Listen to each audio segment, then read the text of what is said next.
The containment unit hummed as it floated through the corridor of the Celestial Institute of Xenobiology, its reinforced walls obscuring the creature inside from casual view. Professor Dexnell walked ahead of the transport team, his forearms gesturing enthusiastically as he rehearsed his lecture. In his mind, today would be the pinnacle of his career day. He would show the brightest students in the galaxy what true danger looked like. The lecture hall filled quickly. Students from 100 worlds took their seats, their various forms creating a tapestry of galactic diversity. Crystalline silicates refracted light from their seats in the back. Towering Krathan warriors had to use specially reinforced benches. The ethereals floated near the ceiling, their gaseous forms contained in personal atmosphere bubbles. Among them sat Lyra, a young empathic resonant from Desha Ivir. Pale blue skin seemed to glow softly in the lecture hall's light. She adjusted her neural dampeners, the small devices that kept her from being overwhelmed by the emotional broadcasts of hundreds of beings in close proximity. Her species felt everything: joy, sorrow, fear, anger, all of it rippled through her consciousness like waves on water. The dampeners helped, but they could never completely silence the empathic noise. Professor Dexnell entered to polite applause. His reputation preceded him. He was the Coalition's foremost expert on Deathworld species, those rare and terrifying creatures that evolved on planets so hostile that their very existence seemed to violate the laws of probability. Students, he began, his translator rendering his clicks and whistles into galactic standard. Today you will witness something extraordinary. Today you will understand why the Coalition maintains strict quarantine protocols around certain worlds. The containment unit was brought forward and positioned at the center of the lecture floor through the translucent energy barriers. The students could now see movement, something paced inside, back and forth with unsettling regularity. This, Dexnell announced, is a human captured from the planet they call Earth, a Class 12 death world in the outer spiral arm. Murmurs rippled through the audience. Even students who specialized in other fields had heard of Earth. It was legendary among xenobiologists, a world so lethally hostile that it had produced thousands of apex predator species, all competing for dominance. Observe the specimen's behavior, Dexnell continued. Note the persistent movement pattern. This is a creature evolved for persistence hunting. While we evolved intelligence to escape our predators, humans evolved intelligence to chase theirs.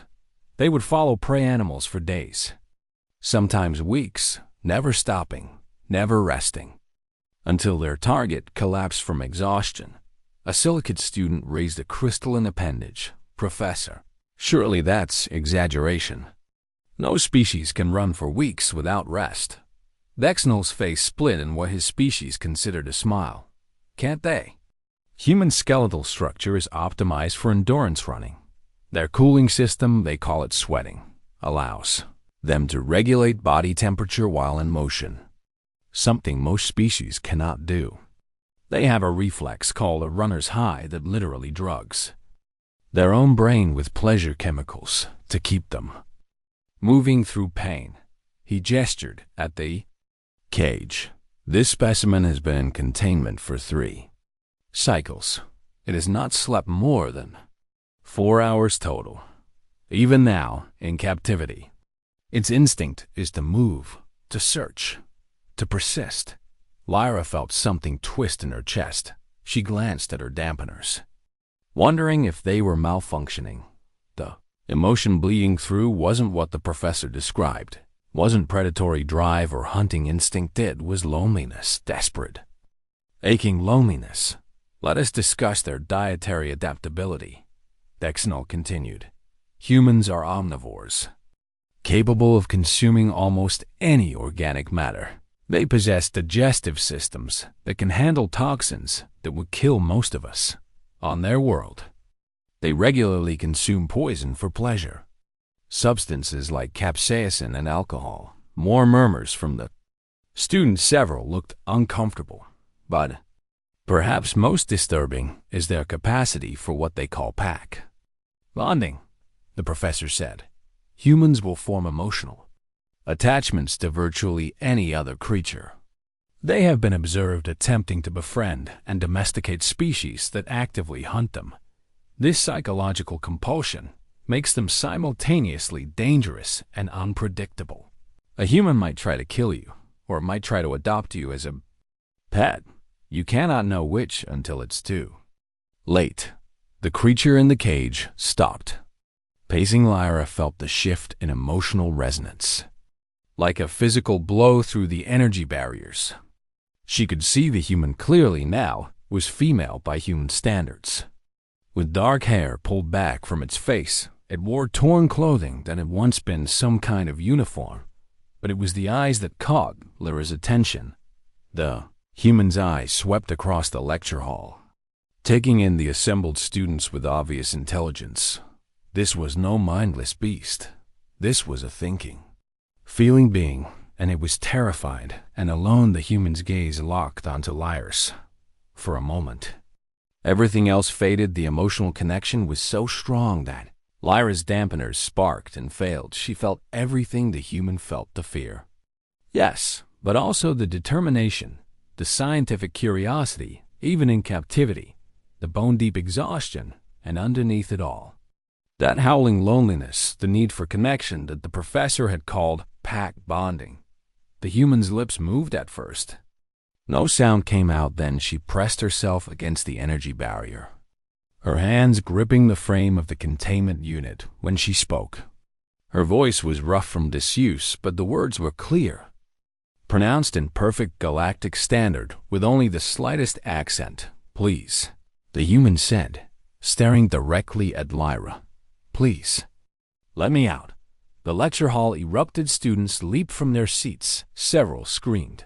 The Krathan warriors activated defensive protocols, their armor plating extending with metallic clicks. Professor Dexnell stumbled backward, his forearms flailing. "Impossible," he stammered. "The translator must be malfunctioning. It cannot actually be speaking." But the human ignored him. She kept her eyes fixed on Lyra. And now Lyra could feel the desperate hope radiating from her. The human had been silent for weeks, letting them think she was primitive, but she had been listening, learning, waiting for the right moment. "My name is Sarah Chung," the human said. "I am a xenolinguist from Earth. I was taken from my research vessel 23 days ago. I have been held here against my will, subjected to examinations and tests without consent. I am not a specimen. I am a person, and I'm asking you, please, to let me go home." Alarms began to sound. Security drones descended from ceiling hatches. Professor Dexnell was shouting orders, his carefully planned demonstration collapsing into chaos around him. But Lyra couldn't look away from the human. From Sarah, she had spent years studying the ethics of first contact, the principles that were supposed to guide the coalition's interactions with developing species. Those principles were being violated right in front of her, and no one else seemed to care. The containment unit was being moved, security teams rushing to escort it out of the lecture hall. Sarah pressed her face against the barrier one last time, her eyes still locked on Lyra's. "Please," she said again. "Please don't let them do this."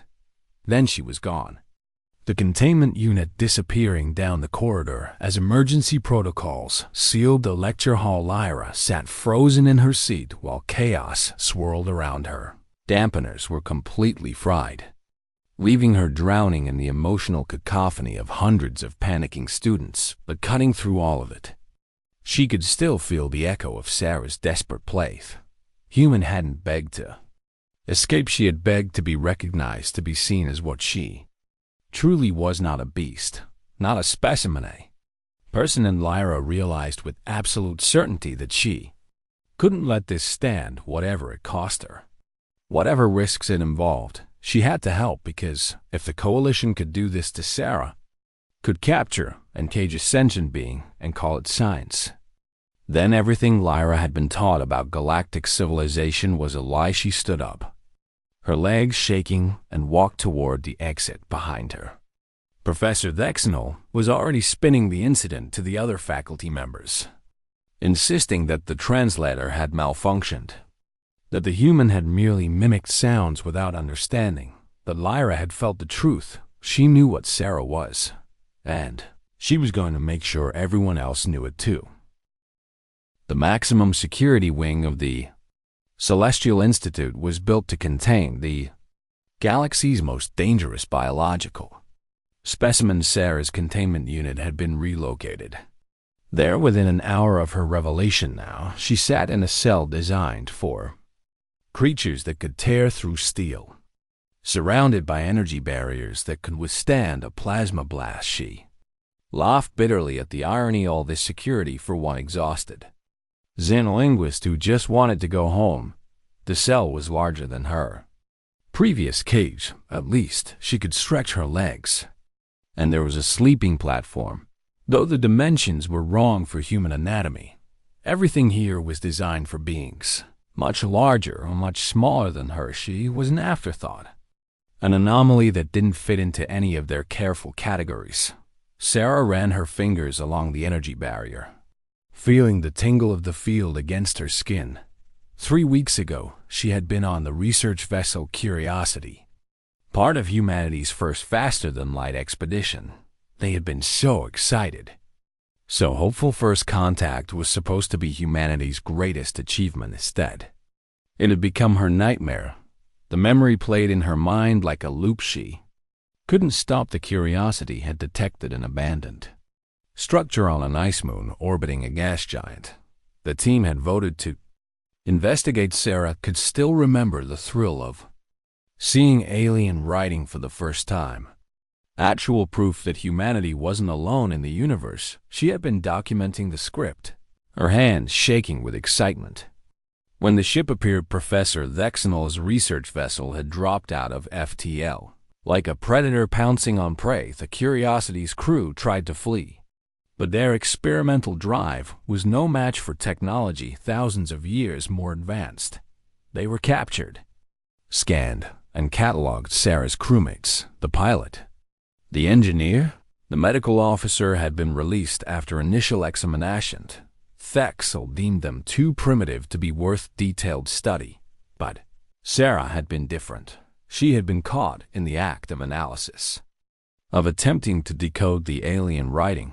That single moment of intellectual curiosity had sealed her fate. The professor decided she was worth keeping, worth studying for weeks. Sarah had pretended she kept her face blank when they ran their tests. She didn't react when they discussed her biology like she was a lab rat. She learned their language in secret, piecing together galactic standard from the conversations happening around her cage. She knew if she revealed her intelligence too soon, they might do something worse than study her.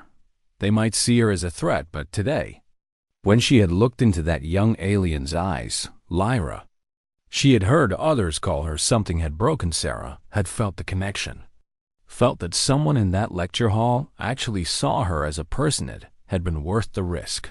Now she just had to hope she hadn't made a fatal mistake. Footsteps echoed in the corridor outside her cell. Sarah stood, her body automatically assuming a defensive posture. Years of martial arts training, something she had taken up as a hobby back on Earth, kicked in. Humans were persistence hunters, yes, but they were also tool users, problem solvers, fighters. When they needed to, the door opened and Lyra entered. Alone, Sarah felt her shoulders relax slightly. The young empathic resonant looked nervous, her pale blue skin flickering with bioluminescent patterns that Sarah guessed indicated stress. "You shouldn't be here," Sarah said quietly. "If they catch you, I filed a formal complaint with the ethics board." Lyra interrupted. Her voice was soft but determined.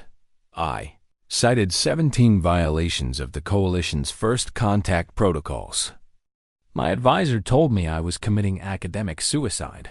He might be right, but I don't care." Sarah felt something warm bloom in her chest. Hope, maybe, or just gratitude that at least one being in this entire galaxy gave a damn. "Thank you," she said. "You didn't have to do that." "Yes, I did. Lyra replied. She moved closer to the energy barrier, close enough that Sarah could see the complex patterns in her skin, the way they shifted and changed with her emotions. My species feels what others feel. When you looked at me in that lecture hall, I felt everything. Your loneliness, your fear, your determination. You're not a specimen. You're a person. And what they're doing to you is wrong. Sarah swallowed hard. She hadn't cried since her capture. Crying was a waste of water, a waste of energy she might need. But now, faced with this simple act of kindness from an alien stranger, she felt tears burning in her eyes. I need to know what happened, Lyra said. How did you end up here? What is Professor Thexnell really doing? So Sarah told her. She explained Earth's first FTL experiment, the discovery of the abandoned station, her capture and the release of her crew. She described the weeks of isolation, the tests, the constant observation. Lyra listened without interruption, and Sarah could see the horror growing in her expression. He told the Institute that your ship was unmanned, Lyra said when Sarah finished. He claimed you were found alone, exhibiting unusual behavior, and that he captured you for study under the dangerous species protocols. He lied in his official reports. Of course he did, Sarah said bitterly. The truth would have gotten him arrested. The Coalition has first contact rules, right? Strict ones, Lyra confirmed. Capturing a sapient being from an uncontacted world is one of the most serious crimes in our legal code. It's considered slavery. Then why hasn't anyone stopped him? Lyra's bioluminescent patterns flared bright red, an emotion Sarah couldn't identify. Because no one knows you sapient, she said. To them, you're just a clever animal. The professor has spent weeks building a narrative. Deathworld predator, dangerous instincts, mimicry abilities. When you spoke in the lecture hall, he immediately claimed it was just sophisticated mimicry, like a parrot repeating sounds. Most people believed him. Sarah laughed. A harsh sound. Of course they did. It's easier to believe the lie, easier than admitting they've been complicit in a crime. She turned away from the barrier, her hands clenching into fists. The anger felt good. It was better than the despair that had been threatening to consume her. I need to get you out of here. Lyra said no, Sarah replied, surprising herself. We need to do more than that. She spun back to face the young. Resonant. Getting me out just saves one person. But if Thexnell did this to me, he might have done it to others. We need evidence. We need to expose what he's really doing. Lyra's eyes widened. You want to investigate? But how? You're locked in a maximum security cell. Sarah smiled, and she knew it probably looked predatory. She couldn't help it. You have access to the Institute's systems, right? As a student? Limited access, yes. Then we start there. Look for his research files, his expedition logs, anything that might show a pattern. And Sarah examined the cell around her. We'll figure out how to get out of here when the time comes. Humans are very good at escaping cages. We've had a lot of practice throughout our history. Lyra hesitated, and Sarah could see the fear in her. This wasn't what the young alien had signed up for. Filing a complaint was one thing. Conspiracy to break out a prisoner was something else entirely. You don't have to do this, Sarah said gently. You've already done more than anyone else. If you want to walk away, I understand. No, Lyra said firmly. The red in her patterns shifted to a deep purple that Sarah guessed meant determination. I'm going to help you, not just because it's right, though it is, but because if the Coalition can do this to you, can cage and study a sapient being and call it science, then everything I believe about our civilization is wrong. I have to know the truth, even if it destroys me. Sarah felt that warmth in her chest again. Stronger now. This was what humans did. They pack-bonded. They found their people, their tribe. Even across species lines, even when it was illogical and dangerous. She had only known Lyra for a few hours, but she would have trusted her with her life. Maybe that made her a fool. Or maybe it made her human. Okay, Sarah said. Then here's what we do.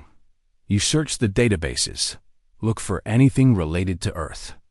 To humans, to unscheduled expeditions. I'm betting this isn't the first time he's visited my planet.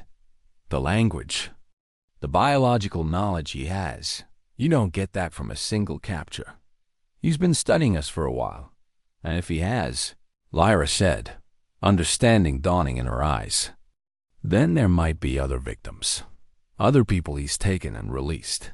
Exactly. Earth has stories. Sarah continued. Legends about people who disappear and come back with missing time. Strange marks, memories that don't quite fit. We always thought they were just stories. But what if they weren't?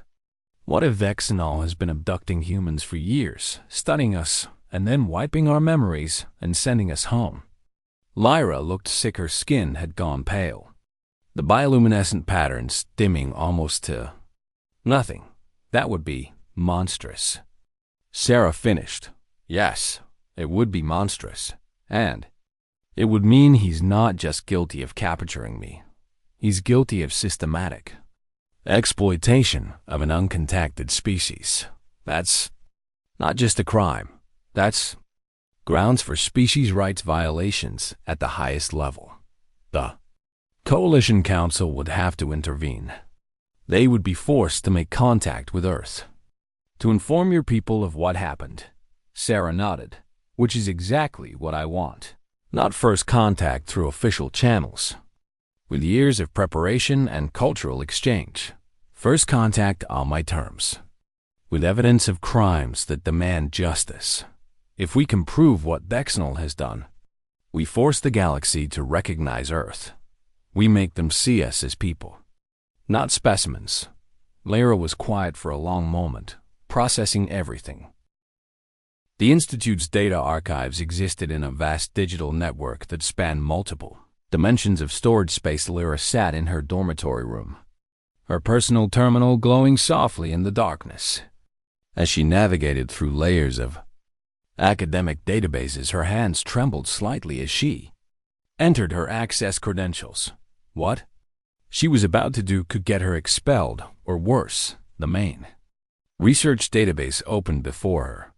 A sprawling constellation of data points, representing thousands of research projects across hundreds of worlds. She started with the obvious search. Vexenol's published papers. The professor had an impressive publication, record spanning 4 decades papers on death world ecology, predator-prey dynamics, evolutionary adaptation under extreme conditions, all legitimate research. All properly cited and peer-reviewed, but Lyra had learned to look deeper. She opened the metadata, examining not just what was published, but what was referenced, what was cited, what data sources were used, and there, buried in footnote after footnote, she found the pattern Earth appeared in. Vexenol's research going back 23 years, 23 years of observations, 23 years of data collection, 23 years before the Coalition had any official contact with the human homeworld. Her stomach turned. Sarah had been right. This wasn't a single opportunistic capture. This was systematic. Long-term exploitation. Lyra dug deeper, using her family's security clearance to access expedition logs. The Institute required all research vessels to file flight plans and mission reports. Most researchers complied with minimal detail, just enough to satisfy the bureaucracy, but the logs were there, preserved in the archives. Waiting for someone to connect the dots, she found the first reference to Earth dated 41 years ago, an unnamed Mamman-class planet in the outer spiral arm. Notation indicating primitive radio transmissions detected. The expedition leader, Vexenol, had been young then, just starting his career. Over the following decades, the entries multiplied. Quick survey trips, usually lasting only a few days. The official purpose was always vague. Sample collection, atmospheric analysis, ecological survey. But now Lyra could see them for what they really were: hunting trips. He had been visiting Earth for 4 decades, studying humanity in secret, taking what he wanted. The question was, had he only taken Sarah, or had there been others? Lyra created a new search algorithm, looking for any mention of human biological samples, tissue analysis, genetic sequencing. The database churned through petabytes of information while she waited. Lyra thought about Sarah locked in that cell. The human had been so strong during their conversation, so determined, but Lyra's empathic senses had felt the exhaustion underneath. The toll that weeks of isolation and fear had taken. Humans needed social contact. Sarah had explained it during their talk. How solitary confinement was considered torture on Earth. How humans literally went insane without companionship. The Coalition was unknowingly torturing her. Just by keeping her alone, the search completed. Lyra stared at the results, her bioluminescent patterns flaring bright red with horror. 347 genetic samples, 347 different human DNA profiles in Nexnal's private research database. Not all of them could be from direct captures. Some might be samples taken from discarded materials, from hair or skin left behind, but even a fraction of that number meant dozens, maybe hundreds of abductions. Lyra's fingers flew across her terminal. She accessed the detailed records, looking for patterns in the genetic data. What she found made her feel physically ill. The samples were organized by date and location. Thex, Anal, had been systematically visiting different regions of Earth, taking samples from different populations. He was building a comprehensive map of human genetic diversity. But why? The answer came when she found his classified proposal, submitted to a private research consortium 5 years ago. Document was marked with security restrictions that should have blocked her access. But her parents' council credentials overrode them. Lyra read the proposal with growing horror. Thexanol was offering to provide genetic material for enhancement research. Multiple Coalition species had been buying human DNA, using it to study traits like endurance, temperature tolerance, and healing factors. The proposal specifically mentioned military applications, enhanced soldiers with human stamina, medical treatments based on human immune responses, modifications to allow other species to survive in harsh environments. Earth wasn't just being studied, Earth was being harvested, and Dexanol was making a fortune selling humanity's genetic heritage to the highest bidder. Lyra immediately copied everything to an encrypted storage device. This was bigger than one professor's crimes. This implicated private corporations, maybe even Coalition military contractors. She needed to get this information to someone who could act on it. Her parent would know what to do, but as she prepared to transmit the data, alarms began blaring throughout the dormitory. Lyra's terminal flashed red UNATHRIZ data secured protocols. NGG she had been discovered. Zexa must have monitoring programs watching for anyone accessing his classified files. Lyra grabbed the storage device and ran behind her. She could hear security drones powering up in the hallway. The Institute's eye had flagged her as a threat. She sprinted through the corridors, her heart's pounding. Students emerged from their rooms, confused by the alarms. Lyra pushed past them, heading for the emergency transit stations. She needed to get to Sarah if security caught her. They would confiscate the evidence, but if she could reach Sarah's cell, maybe they could find a way to transmit the data before being captured.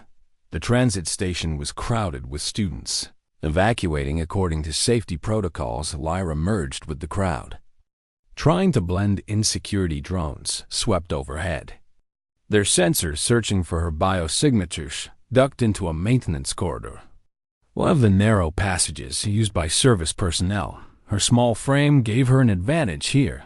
The drones couldn't follow into the tight spaces. She navigated by memory and instinct, heading down toward the security wing. Twice she had to backtrack when she heard security teams ahead.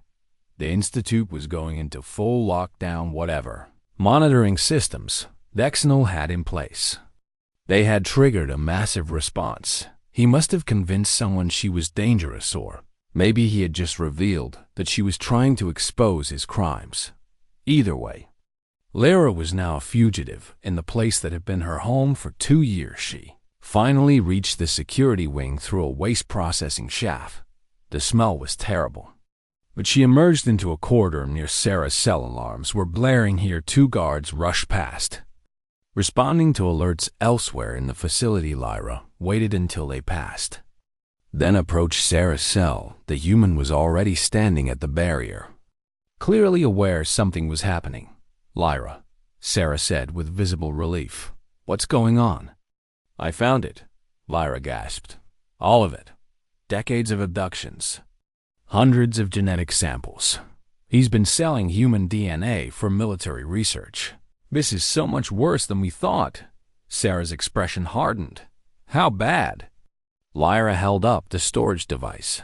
"Bad enough that he triggered a station-wide alert when I accessed the files. Security is hunting me. We need to get this data out. But I don't know how." Sarah examined the cell's control panel through the barrier. "Can you access the security systems from out there?" "Maybe," Lyra said, "but I'm locked out of most networks now." "Try anyway." "Wrote through your parents' council credentials. If this is as big as you say, we need to bypass the Institute entirely. Send it straight to the Coalition Council." Lyra's fingers shook as she connected her terminal to the wall panel. She navigated through layers of security, using every access code and override her family connections provided behind them. Footsteps echoed in the corridor. Security teams were getting closer, almost there. Lyra whispered. The upload bar crawled across her screen. 30%, 40%. Freeze. A security team rounded the corner.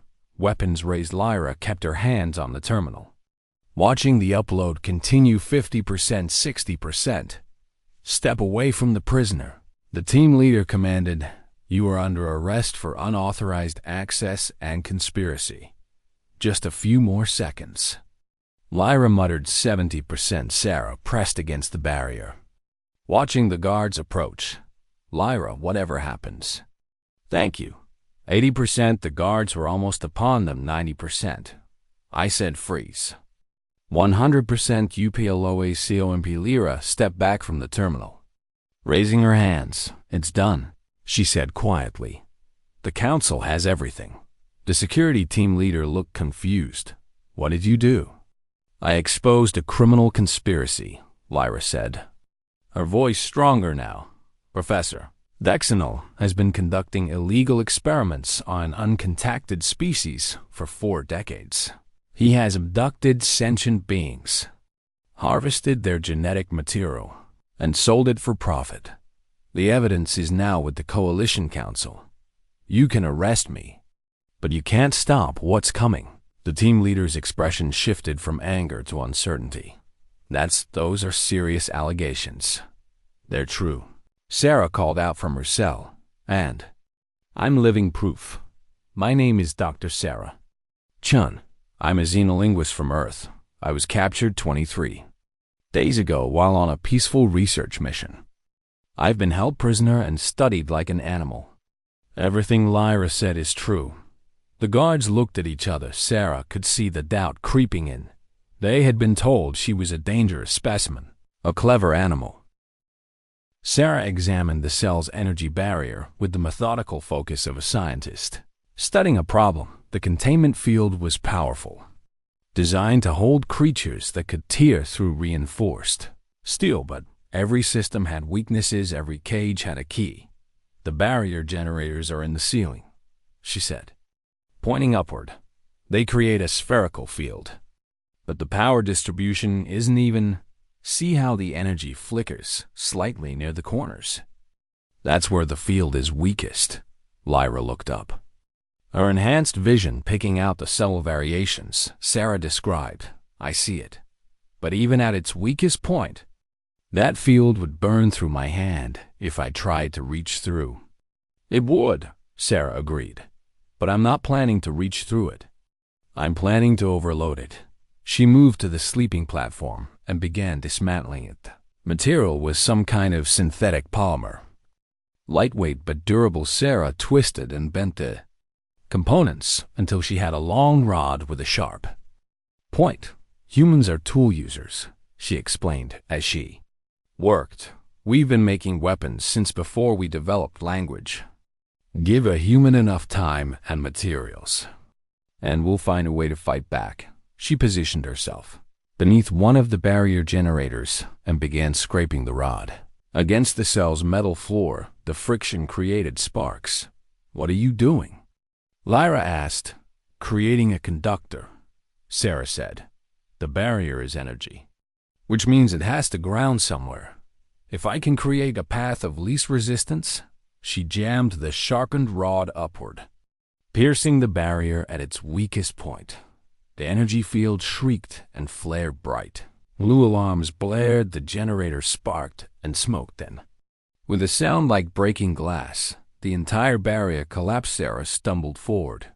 Free of her cage for the first time in weeks, she swayed, dizzy from the sudden rush of adrenaline. But Lyra caught her arm and steadied her. You did it. Lyra breathed. Now we run, Sarah said. They sprinted down the corridor toward the maintenance shaft the security team leader had indicated behind them. Sarah could hear more alarms triggering. Security protocols engaging the institutes.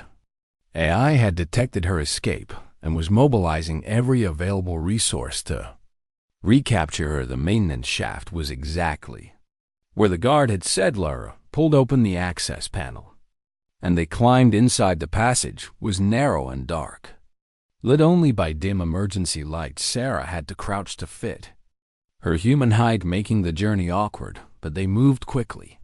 Lyra leading the way through passages she had memorized during her 2 years at the Institute. This shaft connects to the environmental systems, Lyra explained as they navigated. From there we can reach the docking bays. But Sarah, even if we get to a ship, where will we go? The entire station is on lockdown. Then we break the lockdown, Sarah said. Her mind was racing, formulating plans and discarding them just as quickly. The emergency protocols. There has to be an override, right? For catastrophic situations? Yes, but only senior faculty have access. Or maintenance personnel in case of systems failure, Sarah smiled grimly. Then we become maintenance personnel.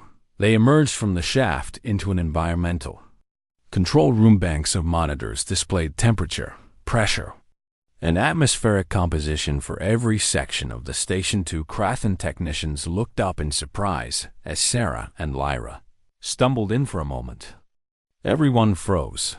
Then Sarah made a split-second decision. Instead of running or fighting, she walked directly to the main console. Emergency situation, she announced in her best authoritative voice. Containment breach in Sector 7. Possible atmospheric contamination. I need override access to purge the ventilation systems. The senior technician's brow ridges furrowed. I didn't receive any contamination alerts. That's because the sensors are compromised, Sarah said without missing a beat. The breach involved a silicon-based lifeform.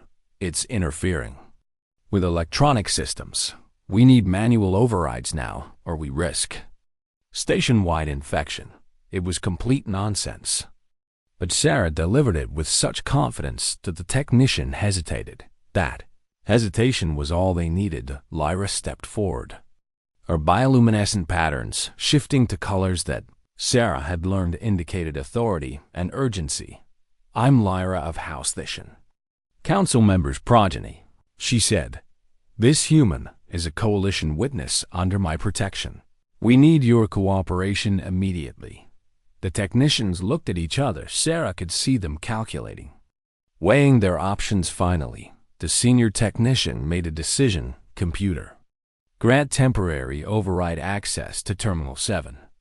Authorization code KRA, then -4-7-9. Thank you, Lyra said with genuine relief. Sarah immediately began working the console. She had been studying Coalition technology since her capture.